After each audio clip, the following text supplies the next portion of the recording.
Good morning, boys and girls. Old Ron Hines coming back at you. Hey, now, it's been a minute. I'm sorry about that. But I have been busier than a one-legged man in a butt-kicking contest.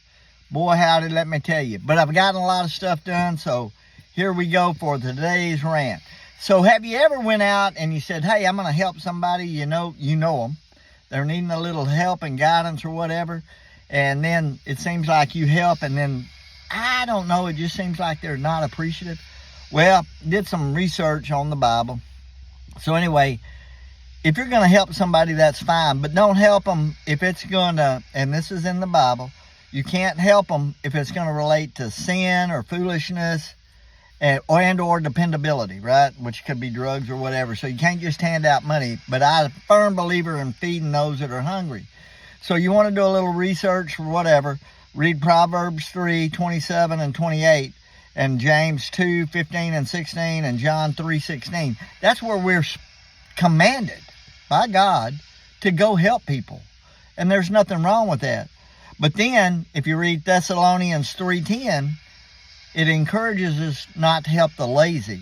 So, because you're enabling at that point in time. Have you ever, and we do that with our children, right? Yeah. Proverbs 26, verse 11, right? Those people that reject wisdom. And in fact, in the Bible I was reading, it referred back to dogs going back to their own vomit. So if you're telling, hey, don't do that or whatever, because you've already been there, done that, because you've got some seniority on you, and these people are still doing stupid stuff, cut them off. Bottom line, right? And this is the one that gets me, James 4, verse 6. But and I'm not going to quote the verse because I didn't write it down, but it does allude to the people that think they're entitled and that you should help them. It's almost like, hey, I need you to change my flat tire because I don't know how. Well, it's not my job to change your flat tire. One, that's not my car. Two, even when my daughter was coming up, I made sure she knew how to change the tire and oil on her automobile. Now, does she do that today? Probably not. But she's capable, if she's out on the road somewhere and has that problem, to take care of that by herself. Now, it wasn't that long ago I changed a tire right there in Houston with traffic, scary stuff, right? But anyway, if you can't do it, then you must depend on help. So join your AAA, right? That's what you pay them for. AAA, AA, I don't know. Some kind of aid. But there's clubs you can join if you're not able. But one of my thoughts, I'm going to go a little further. I have several automobiles. God has blessed me that way, right? But each one of my automobiles has insurance, has good tires, and I keep them current on the registration. Now, we used to have an inspection thing. So when I pull up to a gas station and somebody says, hey, man, I ain't got enough gas, my first thought is, I don't know if I want to buy them gas or not because they bought the automobile. Get rid of the car, buy a bicycle, and get to where you need to be on yourself.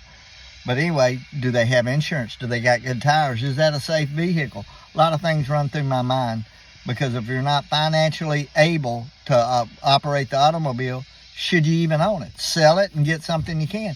Motorcycles operate a lot cheaper. I ride a bike, used to anyway, might again. But with that being said, I keep those things in good repair as well. And I have the financial means, thank God, that I can put fuel in them, put oil in them, and keep air in the tire and good tires on the ground on all my vehicles. Now, I even do that with my boat. I don't want to get out on the lake and be stranded. So I try to make sure everything I've got, and I've still got a 1980 model Chevrolet. But guess what, boys and girls? It's in good repair. Anyway, thought I'd talk at you about that. Tried to help somebody. If they use me, and I'm going to allow it. But it makes me think, and I just wanted to share that with you. So if you have somebody that comes at you and says, hey, I need help, and it's every week, do they really need help, or have you become an enabler? And that was my point to you today. Anyway, God bless you all. Hey, before I get off here, it's been a long time, so I'm forgetting how I used to act. But before you go, please, when you go to your Lord and Savior in prayer today, lift up this once great nation. We got a long ways to go. We have kings in this nation because there was a protest. Oh, I didn't know about that. But anyway, God bless you all. I'll be coming at you soon. Have a great day. Bye.